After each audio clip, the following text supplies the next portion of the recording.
قل هذه سبيلي أدعو إلى الله على بصيرة أنا ومن اتبعني وسبحان الله وما أنا من المشركين. بعض شباب الصحابة جعل يوصيهم، فتارة يوصي معاذ بن جبل، وتارة يوصي أسامة بن زيد، وتارة يوصي عبد الله بن عباس رضي الله عنهما، وتارة يوصي فلانا وفلانا وفلانا. فإذا وقفت على أنفع الوصايا وأجمعها وجدتها في حديث ابن عباس رضي الله عنهما أن النبي صلى الله عليه وسلم قال: يا غلام إني أعلمك كلمات، احفظ الله يحفظك، احفظ الله تجده تجاهك، إذا سألت فاسأل الله، وإذا استعنت فاستعن بالله، واعلم أن الأمة لو اجتمعوا على أن ينفعوك بشيء لم ينفعوك إلا بشيء كان قد كتبه الله لك، ولو اجتمعوا على أن يضروك بشيء لم يضروك إلا بشيء كان قد كتبه الله عليك. رفعت الأقلام وجفت الصحف. إن النبي صلى الله عليه وسلم يعلم شابا في مقتبل العمر، يرسم له الطريق كيف يمضي إلى الله، كيف يعيش بين الناس، كيف يكون تعلق قلبه، ما هي الصمامات الأمانات التي يمكن أن تحفظ لذلك الشاب حياته، كيف يستطيع أن يحمي نفسه من الفتن، كيف يحمي نفسه من الشهوات، كيف يستطيع أن يقاوم الشبهات. أنت اليوم في زمننا ترى إعلام يضلل وقنوات تفسد وشباب يحاولون أن يكونوا قرناء سوء وأناس يحاربونك ربما من داخل بيتك. تأتيني عشرات الرسائل لأبناء يعانون من آباء، وفتيات يعانين من أمهات، وأسر ومجتمعات تنفصل عن بعضها البعض بسبب الدنيا. طيب ماذا أفعل؟ ارجع إلى وصية النبي عليه الصلاة والسلام، وتأمل النبي عليه الصلاة والسلام وهو يقول لابن عباس مقدمة جميلة: إني أعلمك كلمات. من المعلم يا إخواني؟ إنه رسول الله. لما تستشعر أن الذي يعلمك رسول الله، يا أخي لو أوقفك واحد في الشارع ذو هيئة بالغة كبيرة أو مسؤول أو ضابط أو معروف فتكلم معك وقال: يا أخي أنا عندي لك نصيحة، أنا أحب أن أوجهك إلى أمر معين سترعيه سمعك وترخي له أذنك، وسوف يعي قلبك ما يتلفظ به ذلك الناصح. قل لي بالله عليك، كيف لو كان الناصح هو رسول الله؟ كيف لو كان الواعظ والمعلم هو رسول الله صلى الله عليه وسلم؟ إن شرف التعليم من شرف المعلم. فإذا عرفت أن الذي يعلمك هو رسول الله، والذي يؤدبك هو رسول الله، والذي يفقهك هو رسول الله، والذي يرشدك إلى الطريق هو رسول الله، يبقى إزاي يا أخي تذهب إلى أحد غير النبي؟ يبقى إزاي تأخذ موعظة من غير النبي؟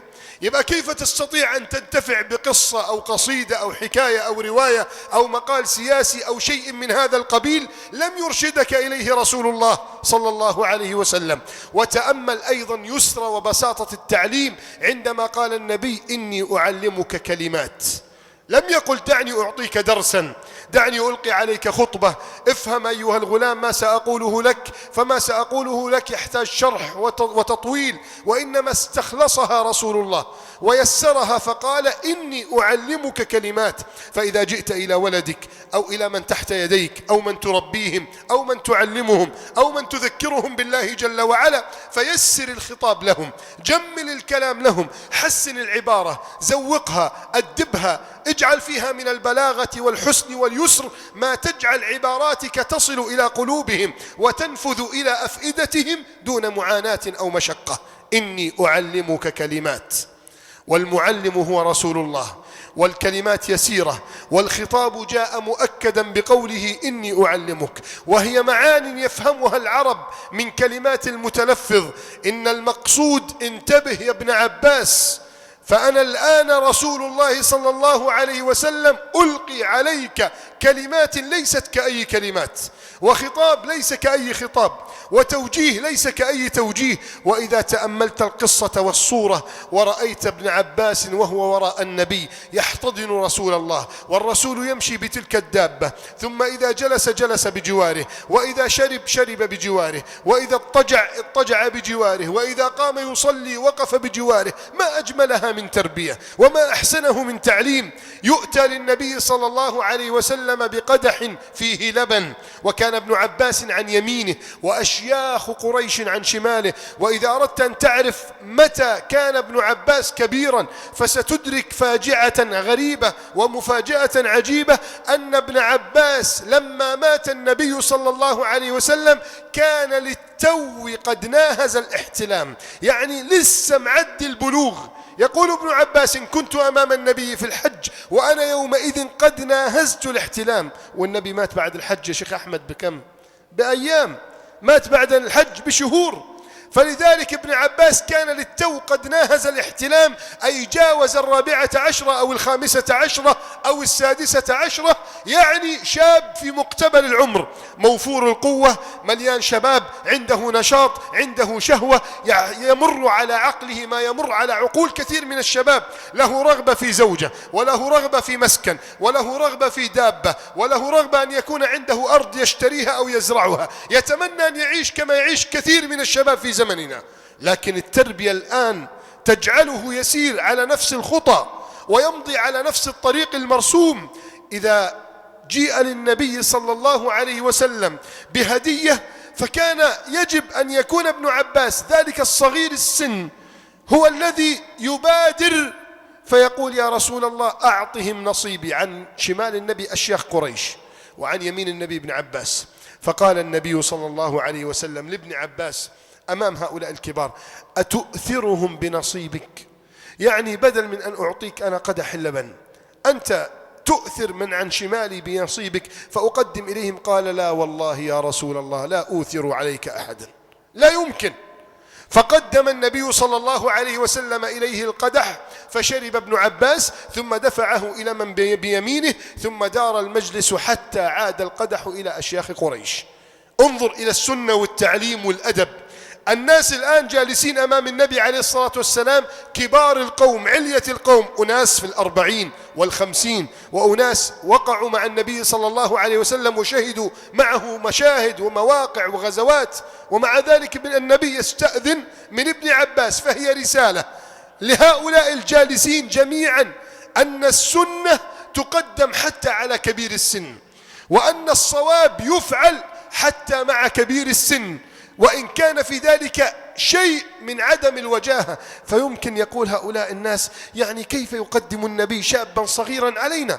كيف يجعل النبي صلى الله عليه وسلم أمام الناس في المجلس يستأذن هذا الصغير أمامنا؟ كان الأولى أن يفعل النبي مباشرة ويقدم القدح، وحينها سيسكت ابن عباس ولن يعترض، فالذي فعل هو رسول الله. لكن تربية يتربى عليها ابن عباس والصحابة ليعلم سنة رسول الله صلى الله عليه وسلم. لذلك قال: إني أعلمك، فالمعلم هو رسول الله صلى الله عليه وسلم. إني أعلمك كلمات احفظ الله يحفظك. إن حفظ الله لنا ورعايته لنا وإحاطته لنا وإنزال الخير والجود علينا مكفول مربوط بحفظنا نحن لحقوق الله جل وعلا.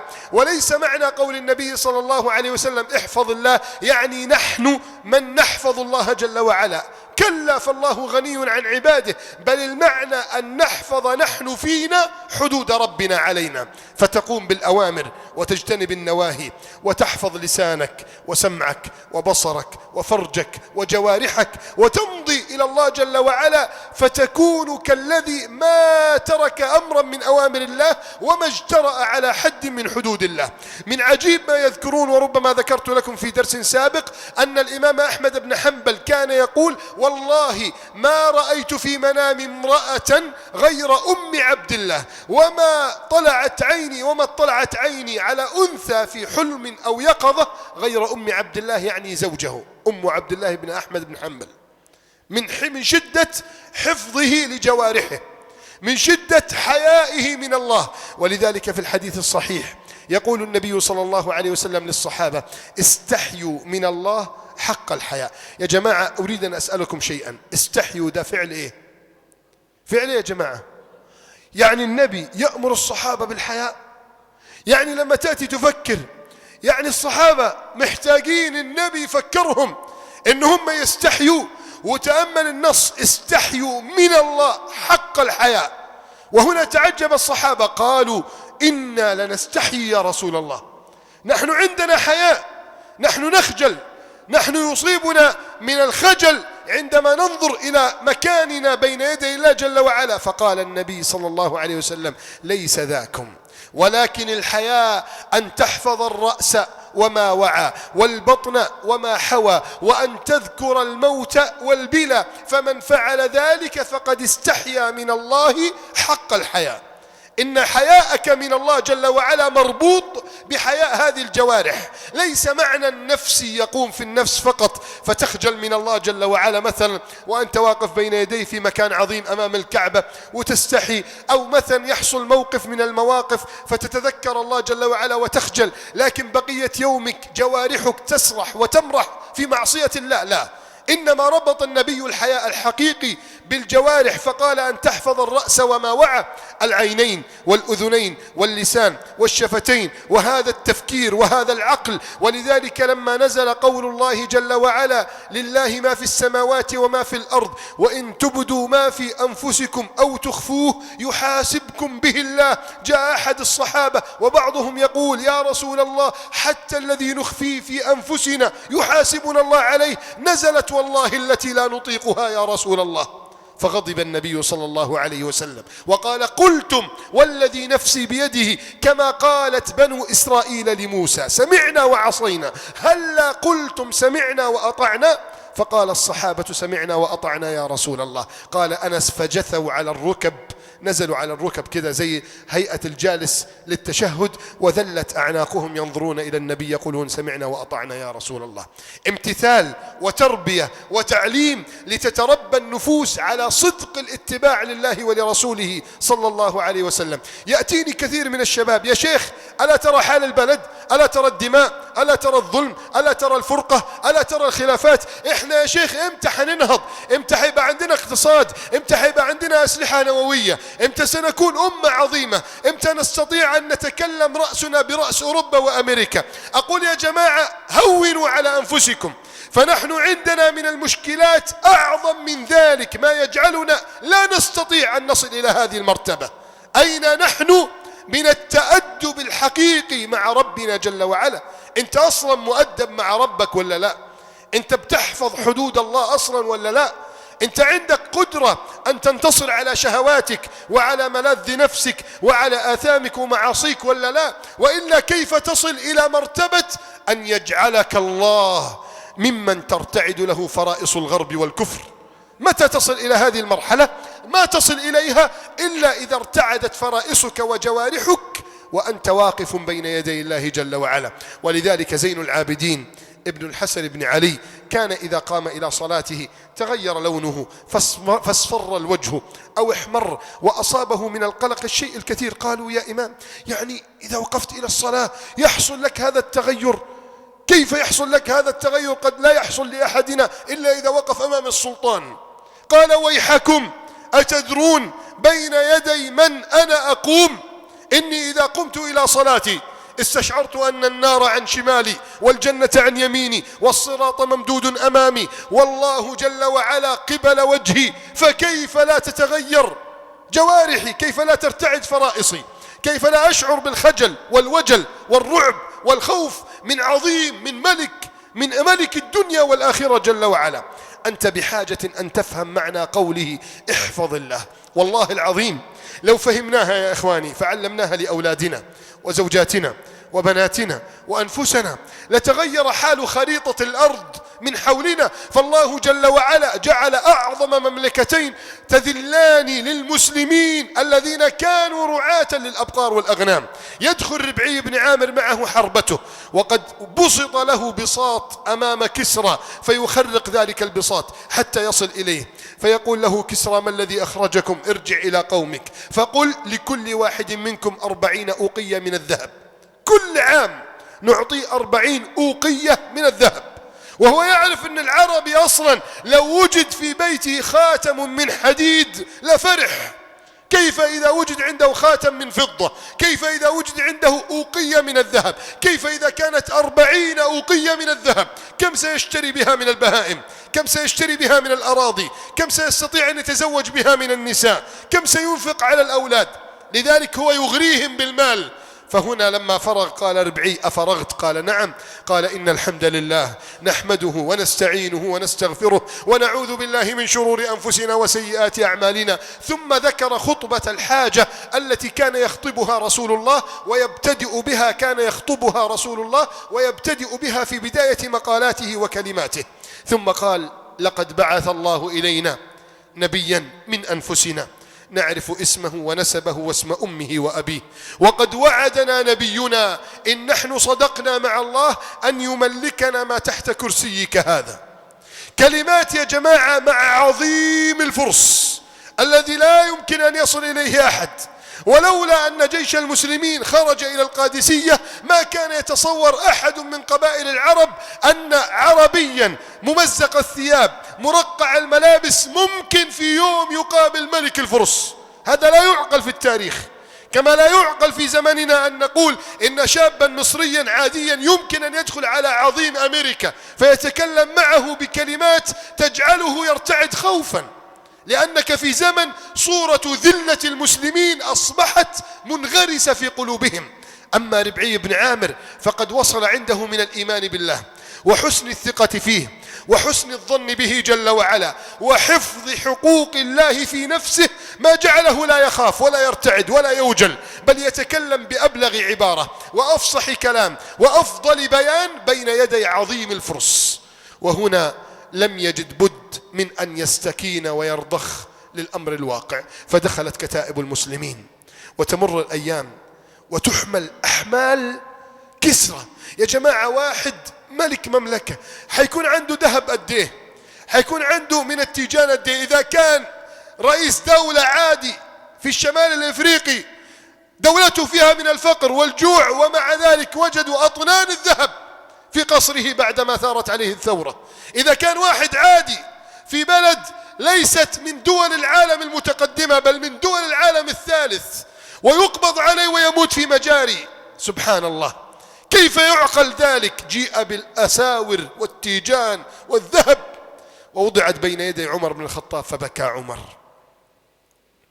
بكى لأنه رأى صدق وعظمة هذا الدين، لأنه رأى معنى إنك تحفظ ربك جل وعلا، فإذا حفظت الله جل وعلا أعطاك وأكرمك وأغدق عليك ونور بصيرتك بل وقوى قلبك أن يقف أمام طواغيت الدنيا وحكام العالم. ثم أخذ سواري كسرى وقال: أين سراقة بن مالك المدلجي؟ قيل: ها هو ذا يا أمير المؤمنين. فجاء سراقة وقال: ألم يقل لك النبي يا سراقة كيف بك لو لبست سواري؟ قالها النبي متى يا جماعة؟ قالها النبي في موطن ضعف، قالها النبي وهو مطارد، قالها النبي وهو محارب، قالها النبي وقد اجتمعت جامعة قريش كلها أن تعطي 100 ناقة لمن يأتي برأس رسول الله وصاحبه. يعني النبي يطارد الآن في وقت ضعف وقت مطاردة، ويقول لسراقة: كيف بك يا سراقة لو لبست سواري كسرى؟ يا جماعة سراقة واحد عربي يسمع بس بالودن ان في حاجة اسمها كيسرى، ان في مملكة اسمها الفرس، لكن حدوده لا تتعدى حدود مكة 15 كيلو، لا يتصور أنه يخرج أصلا خارج الحدود. يسمع أن قبائلا تأتي من اليمن تسافر شهور وقبائل تذهب إلى الشام تسافر شهور، لكنه ما رأى تلك البلدان، فكيف في يوم أن يصدق أنه سيلبس سواري كسرى؟ هذا لا يعقله ولا يصدقه. لكنه هنا لما وضعت تلك الأساور في يده جعل يبكي ويقول صلى الله على النبي محمد: صدق حبيبي وخليلي رسول الله صلى الله عليه وسلم، إنها عظمة الدين التي تتجسد فنراها أمام أعيننا إذا حفظنا ربنا جل وعلا.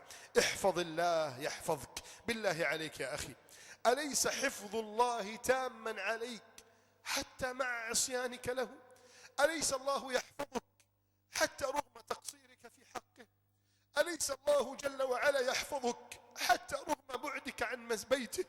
أليس جل وعلا يحفظك حتى رغم إصرارك على سخطه جل وعلا؟ قل لي بالله عليك، كيف إذن لو سارعت في طاعته ولو امتنعت عن معصيته وسخطه؟ كيف سيكون حفظه لك وعنايته بك ورعايته لك ووقوفه على سعادتك جل وعلا وإعطائه لك ما لا يتصوره عقل ولا يلتفت إليه إنسان؟ فالله جل وعلا إنما يكرم ويغدق على أوليائه وأحبابه. قال ابن القيم رحمه الله: سبحان الله رب العالمين، لو لم يكن في ترك الذنوب والمعاصي إلا إقامة المروءة وصون العرض وحفظ الجاه والحلاوة التي يكتسيها وجهه والمهابة التي تلقى له في قلوب الناس وانتصارهم له إذا أوذي وذبهم عن عرضه إذا اغتابه مغتاب وسرعة إجابة دعائه وزوال الوحشة التي بينه وبين الله وفرح الكاتبين به وفرح حملة العرش به وقرب الملائكة منه وبعد الشياطين عنه وزوال الوحشة التي بينه وبين ربه وحب الله له وإكرامه له وعطائه الذي يغدق عليه ويجازيه الله بفرح وسرور لا نسبة له إلى فرحه وسروره بالمعصية. هذا فقط عند ترك الذنوب والمعاصي. فإذا كنت عاصيا يسترك أثناء المعصية، وعندما تنتهي من المعصية يسترك، وقبل المعصية يسترك، وبعدها يسترك، وتمر السنوات والشهور ولا أحد يعلم أنك عصيته جل وعلا. فكيف إذا حفظته في نفسك وحفظت جوارحك أن تعصيه جل وعلا؟ كم سيعطيك الله سبحانه وتعالى.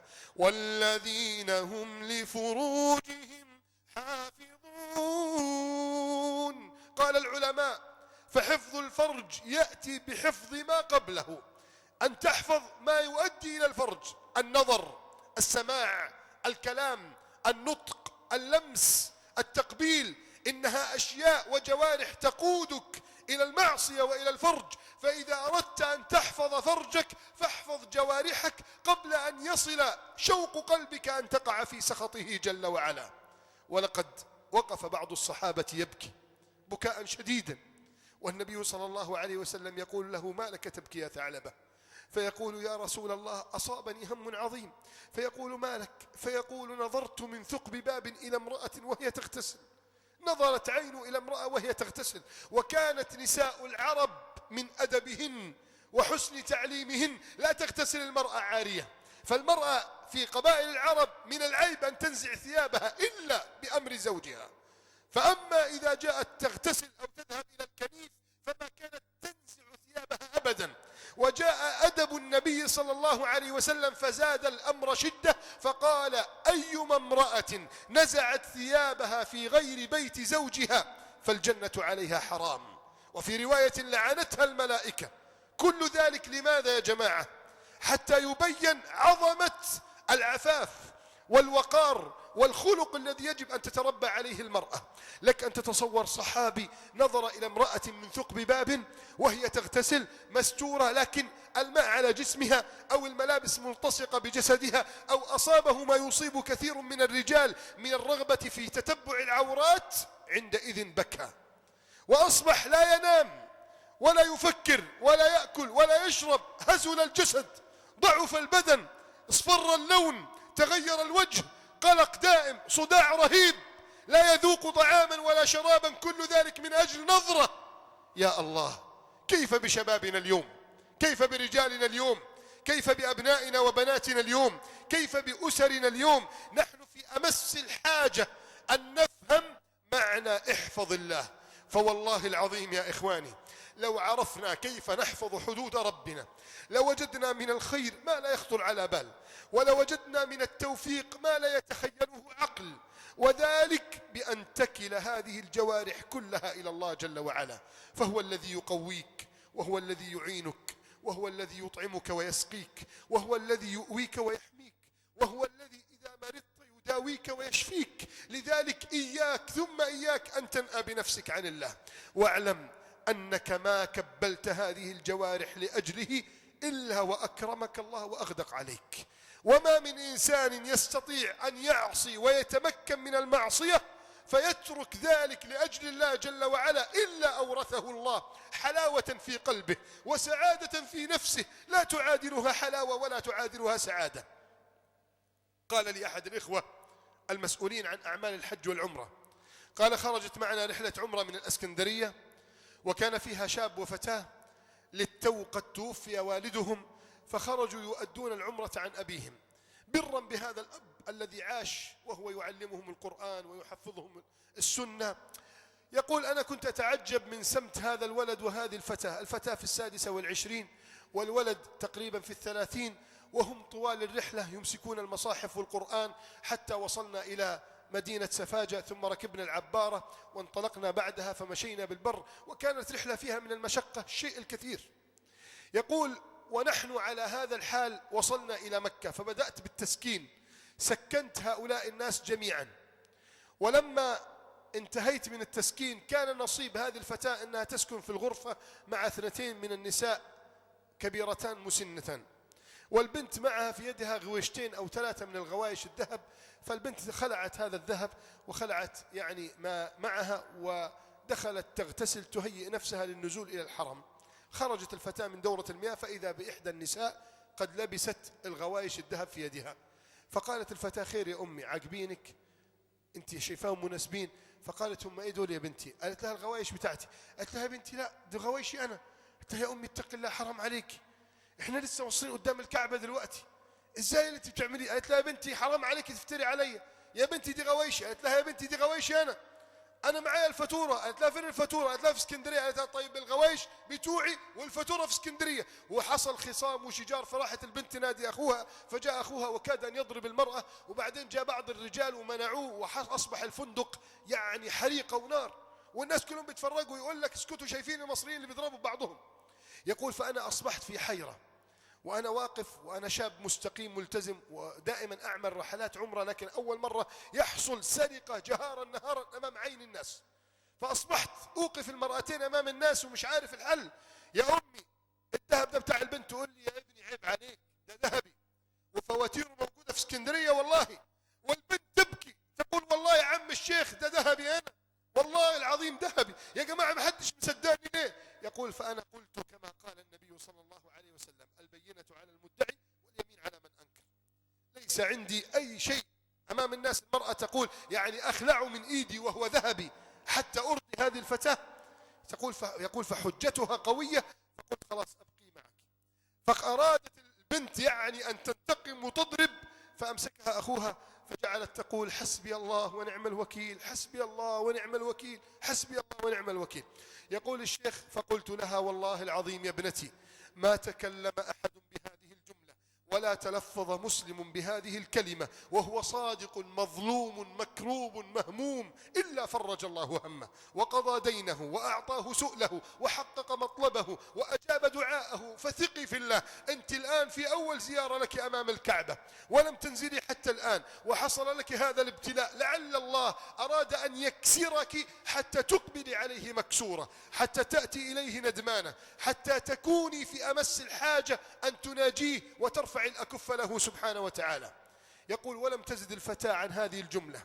يقول: لكن طول الرحلة الناس ناصين مكدرين، وأنا حريص في الأتوبيس أن أجلس هذه الفتاة في الأمام وهذه المرأة في الخلف حتى لا يحصل شجار وحتى لا يحصل يعني خلاف. تعرفون إذا كان الإنسان يرى الذي ظلمه أمام عينه كل شوية قد لا يملك نفسه أحيانا.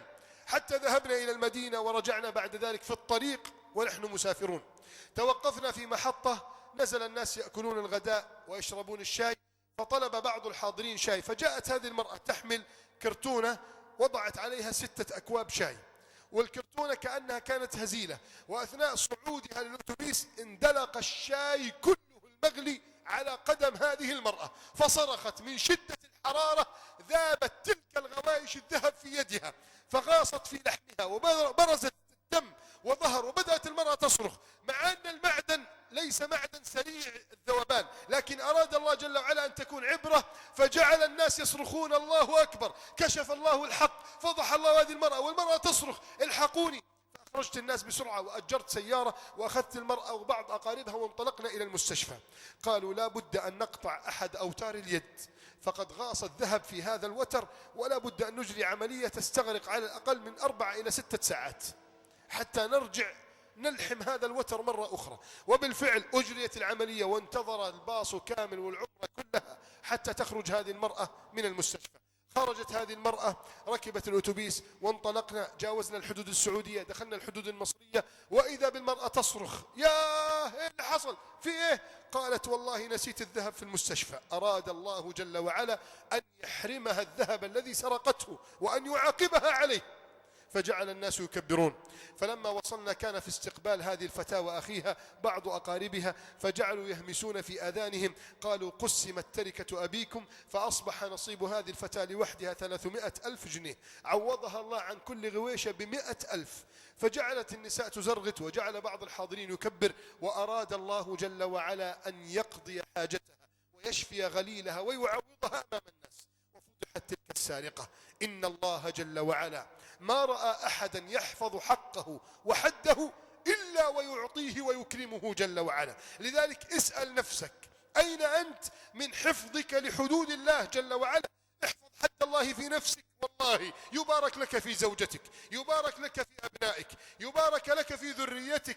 ولما سئل بعض العلماء المعاصرين: نراك يا شيخ تذهب وتسافر وتحضر وتلقي وتخطب في الناس وتعلم، وأولادك محرومون منك، من يعلمهم ومن يربيهم؟ قال له: إنا نتفرغ لتعليم الناس، وربنا يربي لنا أولادنا، وربنا يحفظ لنا ذرارينا. نعم، لكن مطلوب أيضا قدر من التربية والرعاية، لكن المعنى وصل، والمفهوم المطلوب أن الله جل وعلا يرعى ذرية من يمضي في نصرة الدين، ومن يحفظ حدوده، ومن يقف على أوامره.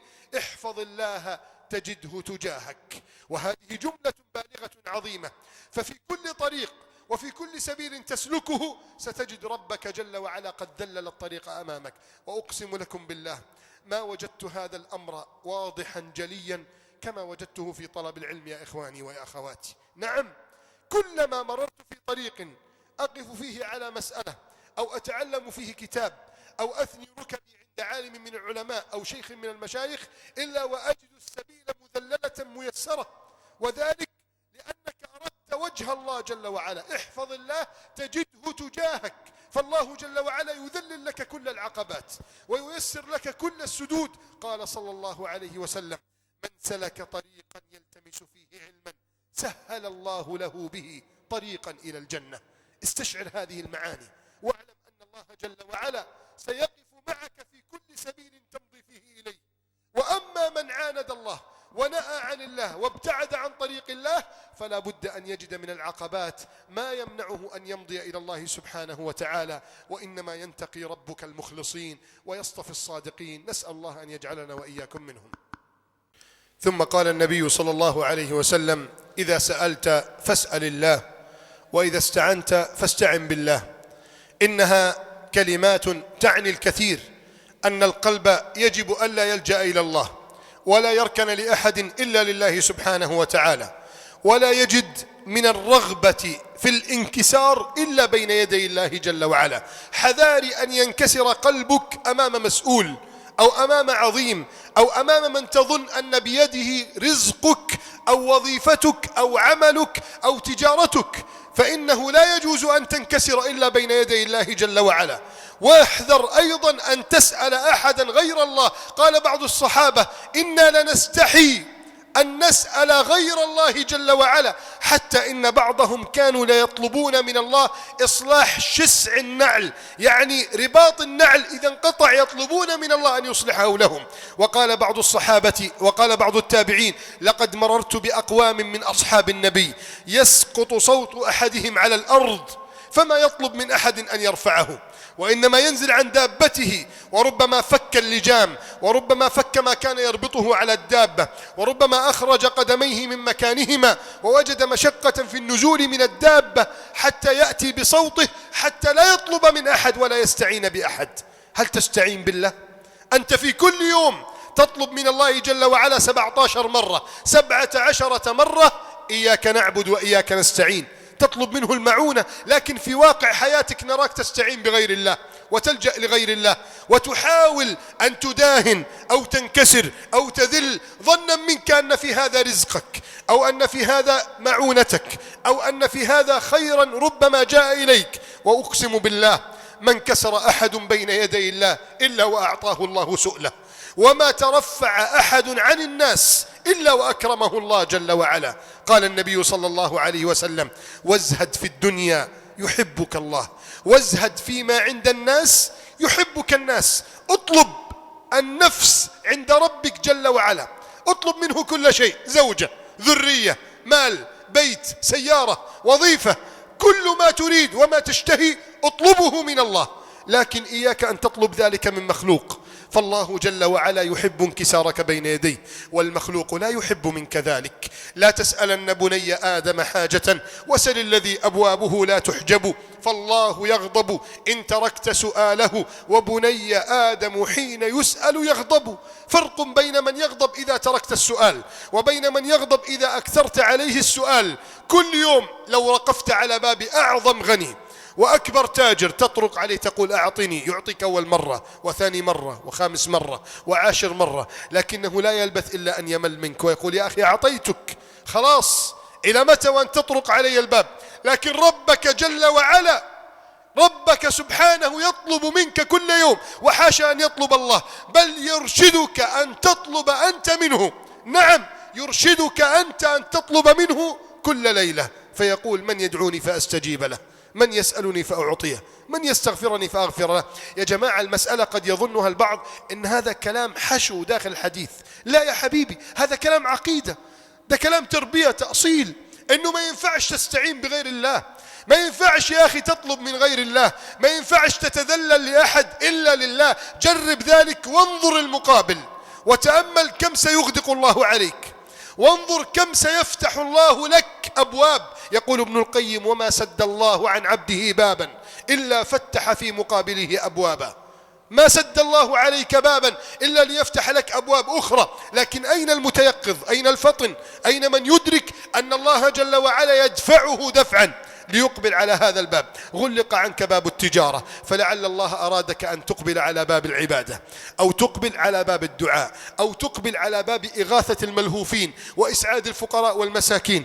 قابلت أحد مدراء الجمعيات الخيرية، وهذا الرجل جاوز 65 سنة، وهو لا يكل ولا يمل، يأتي هنا ويذهب هناك ويزور بعض الفقراء ويذهب إلى دور المسنين. وكلما اتصلت عليه يقول: أنا في مكان فلاني، إيه رأيك تشاركنا يا شيخ؟ وكلما سألته، فأنا سألته بعد مدة: يا أخي، يعني يا حج، أنت عندك المعاش الذي يخرج لك من وظيفتك لا يساوي شيئا، لا يطعم أحدا، لا يكفي الأسرة، من الذي يطعمك ويسقيك وأنت تعمل مجرد أعمال خيرية؟ قال: والله العظيم يا شيخ محمد، إنني ما أكاد أنتهي من عمل خير فأصل إلى بيتي إلا وأجد الرزق من الله قد جاء.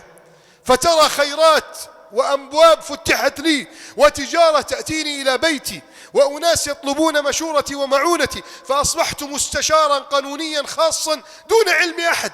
تستشيرني بعض مدراء الشركات وبعض الشركات الكبرى وبعض الأخيار وبعض الذين لهم أعمال كبرى، وذلك الرزق ما جاءني إلا بعد أن مضيت في أبواب الخير، وأصبحت أطرق على الفقراء والمساكين أبوابهم ليأتيني الرزق من الله سبحانه وتعالى. إذا استعنت فاستعن بالله، وإذا سألت فاسأل الله، ولا تظن أن سؤالك لغير الله جل وعلا فيه خير لك، بل والله فيه ذلة وانكسار، وقد لا تلبى حاجتك، وقد لا تعطى مطلبك، وقد لا يصل إليك الذي كنت تشتهيه، غير الانكسار الذي يلازمك بعد ذلك. فصاحب اليد العليا يصبح له المكانة فوق صاحب اليد السفلى، فكلما قابلته وجدت في نفسك انكسارا منه، وكلما رأيته شعرت أن نفسك أقل منه، وذلك لأنك انكسرت له. أما من عزت نفسه عن سؤال الناس ووقف على باب رب الناس جل وعلا، فإنه يوشك ربه سبحانه أن يغدق عليه من الخيرات ما لا يخطر على بال. قال النبي صلى الله عليه وسلم: واعلم أن الأمة لو اجتمعوا على أن ينفعوك بشيء لم ينفعوك إلا بشيء كان قد كتبه الله لك. فوالله لو كنت محاربا لله عاصيا لله، مجرما في حق الله، مقترفا للخطايا والسيئات.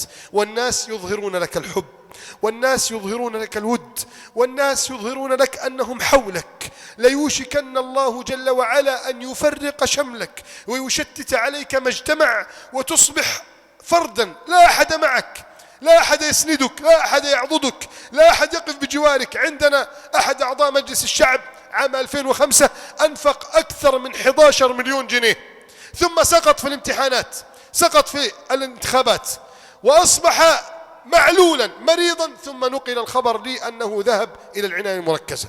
قلنا الآن فرصة الدعوة إلى الله، فذهبت إليه أنا وثلاثة من الإخوة الأخيار، زرناه وهو معروف شاب لا يزال في مقتبل العمر 36 سنة، يرشح نفسه وينفق 11 مليون من تركة والده ومن متاجره ومن مصانعهم، ثم يسقط ويرسب فأصيب بجلطة ودخل عناية مركزة. جئنا له قلنا له يا أخي أين عقلك؟ أين فكرك؟ ربما أراد الله جل وعلا أن ينقيك من هذه الأموال، فلو بقيت هذه الأموال عندك لمرضت زوجتك بالسرطان وأصبحت تنفق عليها الأضعاف ولا تجد علاجا، وربما أصيب ابنك في حادث وتكسر وتحطم وأصبحت تتمنى لو يكون عندك مليارات الدنيا وما تنفعك شيئا. لعل الله أراد أن ينقيك. ويأتينا جواب عجيب يقول يا جماعة والله ما أردت إلا الخير وما كنت أريد إلا الخير، وأرى المجرمين وتجار المخدرات والفساق ومع ذلك يفوزون ويربحون ويكسبون، وأنا رجل أصلي وأحب الله وأريد الخير.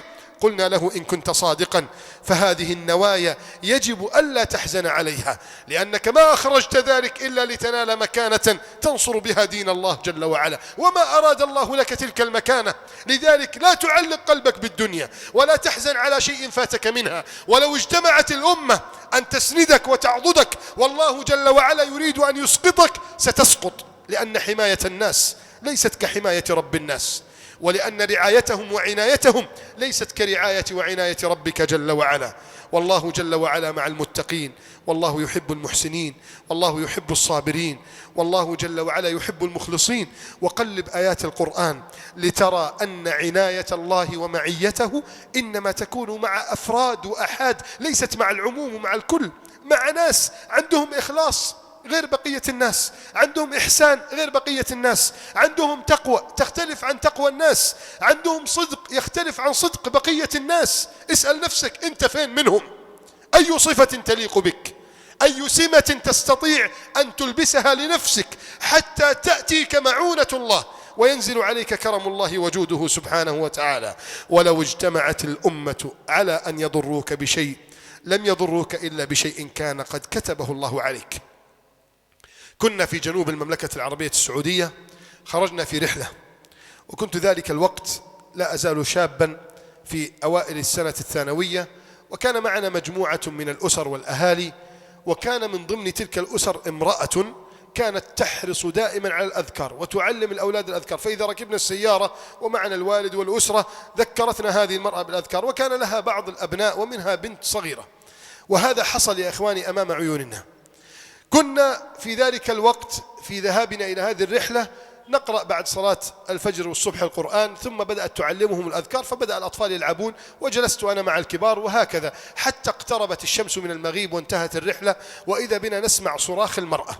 بطبيعة الحال أن الأطفال بعد اللعب تتسخ ملابسهم، فتحتاج الوالدة أن تغير هذه الملابس أو تنظف الأقدام أو تنظف الجزم قبل أن يصعدوا إلى السيارة. هذه المرأة رأت في صندل ابنتها 3 عقارب، وما أصابت الفتاة بشيء ولا لدغت الفتاة قط وما اقتربت منها قط، فأصبحنا نقول آية من آيات الله نراها أمام عيوننا.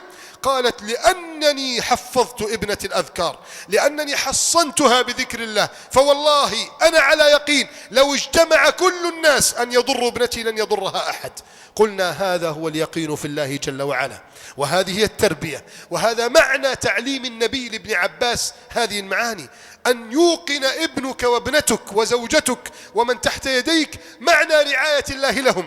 فلو اجتمعت الدنيا كلها على أن يمنعوا هذا الإنسان من شيء والله كتبه له لن يمنعوه، ولو اجتمعوا على أن يضروه والله كتب حمايته لن يضروه. أذكر قبل 6 سنوات جاءني أحد الشباب وأنا ألقي درسا في سبورتنج في الإسكندرية، وقال يا شيخ حصل بيني خلاف وبين دكتور للمادة الفلانية في الجامعة، وهذا الدكتور والله العظيم يا شيخ لا ينجح أحدا، وأقسم لك بالله أنها آخر سنة، ولو سقطت ستصاب أمي بنوبة وربما تدخل المستشفى، وأمي علقت آمالها كلها علي وأنا ابنها الوحيد، وحلمها أن أتخرج طبيبا أو صيدليا، وأنا الآن في معاناة شديدة، أعرف أن الدكتور يقينا سوف يسقطني ويرسبني. أقسم لكم بالله هذا ما حصل. قلت له يا أخي هل تصلي الفجر جماعة؟ قال نعم. أنت يا ابني بتحضر الدرس معنا؟ قال نعم. طيب هل تحفظ حدود الله؟ قال نعم. هل ترضي والدتك؟ قال نعم. قلت والله يا أخي لن يضرك الله، لن يضرك الله أبدا، ولن يستطيع أحد أن يضرك.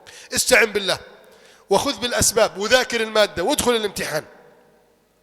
يقول لي هذا الشاب، قابلته بعد مدة، يقول والله العظيم صبيحة الامتحان الدكتور بيقول لي أنت جاي ليه؟ ما أنت كده كده ساقط. قلت له دكتور إن شاء الله مش هسقط. ودخل الامتحان وذاكر وحل الامتحان، وجمع هذا الدكتور كل الملازم التي أراد الطلبة يعني أو جاوبوا عليها وبدأ يحلها، وتأخر به الوقت حتى دخل وقت المغرب عليه وهو في الجامعة، فالدنيا مظلمة تقريبا، فطلب من أحد العاملين إحضار له نسكافيه، كوباية نسكافيه، فجاء بالنسكافيه وكان للتو قد أنهى الورقة التي تحتها ورقة هذا الشاب. ثم أثناء ما وضع العامل هذا الشيء كأن العامل اصطدم بطرف الطاولة فانسكب النسكافيه كله على الورقة، كله على الورقة، وأصبحت الورقة مهلهلة وأصبحت شبه ممزقة وغير باينة ولا غير متضحة.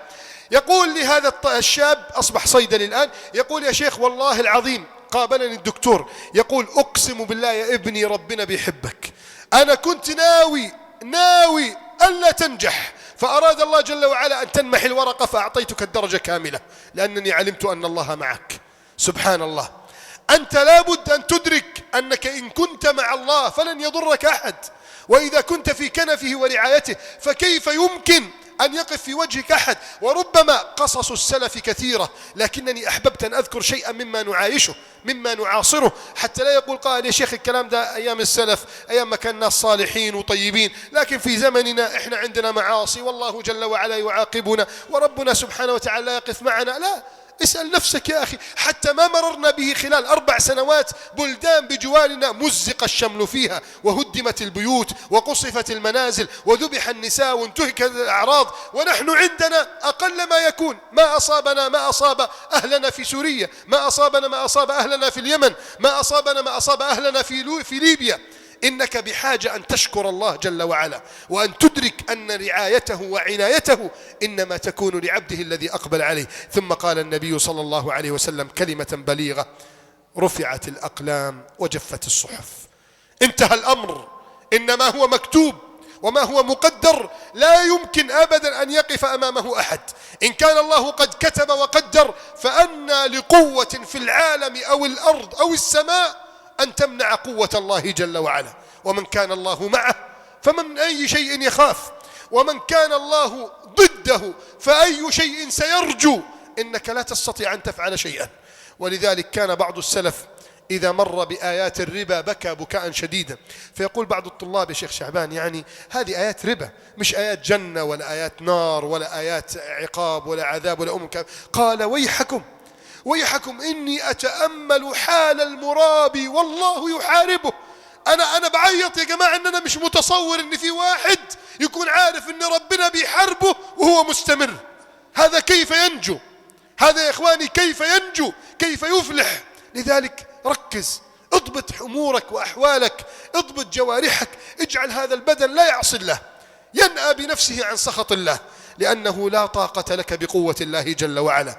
واعلم أنك إن أطعته كان الله جل وعلا في عونك. ما أجمل هذه الوصية وما أحسن هذه الكلمات. وإني في ختام هذا الدرس أنصح جميع الآباء والحاضرين من كبار السن أن يرجعوا إلى كتيب جميل للإمام ابن رجب الحنبلي اسمه نور الاقتباس من مشكاة وصية النبي لابن عباس. وهذا الكتاب كتاب بليغ لطيف، جمع فيه ابن رجب لطائف الأعمال والأقوال والقصص والغايات والفوائد والطرائف والنوادر التي تستطيع بها أن تفهم معنى حديث رسول الله، وأن تدرك هذه الوصية البليغة العظيمة التي قالها رسول الله صلى الله عليه وسلم لابن عباس. اللهم يا حي يا قيوم يا ذا الجلال والإكرام، نسألك بأسمائك الحسنى وصفاتك العلى أن تحوطنا برعايتك وأن تكلأنا بعنايتك. اللهم احفظنا بحفظك، اللهم احفظنا بحفظك. احفظ زوجاتنا وذرياتنا، آباءنا وأمهاتنا، أبناءنا وبناتنا، إخواننا وأخواتنا. احفظ مجتمعاتنا، احفظ دولنا، احفظ مجتمعاتنا، احفظ الذين يقفون على الحدود وينتهون عن النواهي. اللهم إنا نسألك فرجا عاجلا لبلدنا مصر، اجمع شملنا فيها على الكتاب والسنة، ألف بين قلوبنا، ألف بين قلوبنا، سل سخيمة صدورنا، أعنا على ذكرك وشكرك وحسن عبادتك. اللهم اجعلنا ممن يحفظونك في الغيب والشهادة والسر والعلانية. اللهم اجعلنا ممن يخشونك حق الخشية ويتقونك حق التقوى. اللهم إنك تعلم أننا وإن قصرنا أو فرطنا إلا أننا نحبك وقلوبنا تتعلق برضوانك، فنسألك يا من تعلقت قلوبنا بعطائه وكرمه وجوده أن تعصمنا من أن نمد أيدينا لأحد سواك. نسألك أن تعصمنا من أن نمد أيدينا لأحد سواك يا غياث المستغيثين، يا مجيب دعوة المضطرين، يا قريب من عباده الداعين. أنزل علينا جودك وكرمك إنك على كل شيء قدير. اللهم صل وسلم وزد وبارك على عبدك ورسولك محمد وعلى آله وصحبه أجمعين، والحمد لله رب العالمين. قبل أن تقام الصلاة أجيب على هذين السؤالين. يقول أخي السائل: أنا من المحلة الكبرى وأصلي الظهر عندي ثم أركب لأحضر الدرس هنا في المسجد فيؤذن العصر علي في الطريق، هل أقصر أصلي قصر ركعتين أم صلاة العصر كاملة؟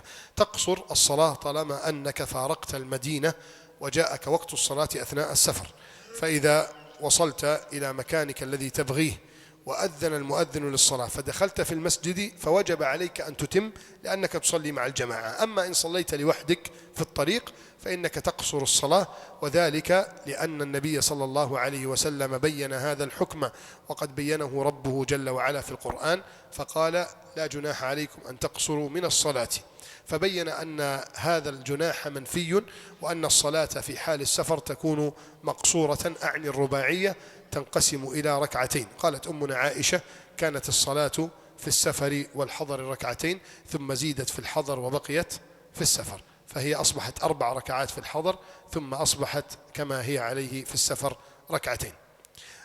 يستتبع هذا السؤال، وربما أكثركم يسأل: هل في مسافة محددة؟ لأن الحنابلة يقولون 83 كيلو والشافعية يقولون 4 فراسخ ونحو ذلك.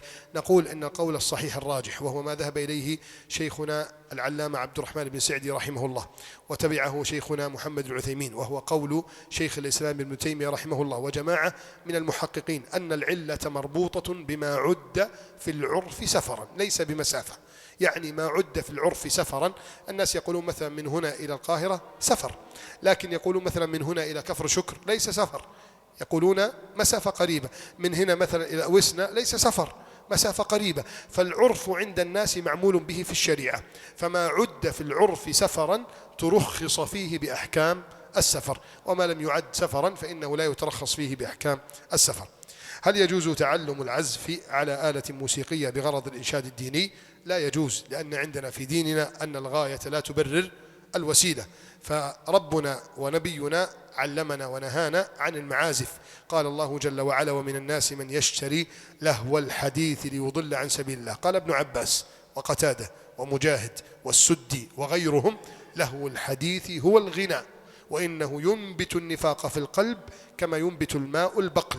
لو وضعت فولة زمان وإحنا أطفال في سنة أولى ابتدائي وثانية، يعطيك قطنة في قطعة أو في طبق تضع عليها فولة، بعد يومين اللي يحصل شيخ مجدي تنمو. فهكذا ببساطة ينمو النفاق في القلب والعياذ بالله كما ينبت الماء البقل. طيب، ونبينا صلى الله عليه وسلم قال كما عند البخاري وغيره: قال: ليكونن من أمتي أقوام يستحلون الحرى والحرير والخمر والمعازف، وكلها محرمة. فالحر فروج النساء، والحرير نوع من القماش محرم، والخمر معروفة للناس، والمعازف تلك الآلات التي تخرج صوتا موسيقيا يختلف عن أصوات البشر، فهذه كلها محرمة. وما استثني شيء منها إلا الدفوف في حال العرس، فإنه جاز الضرب بها إشهارا للنكاح وإعلانا للزفاف، وهي حالة من الفرح.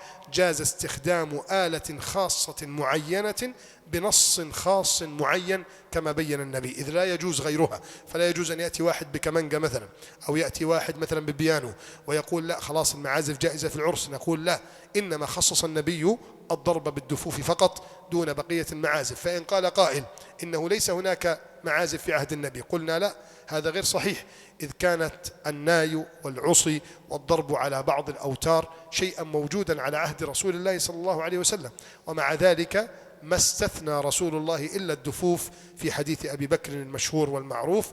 والله تعالى أعلم، وصلى الله وسلم على نبينا محمد.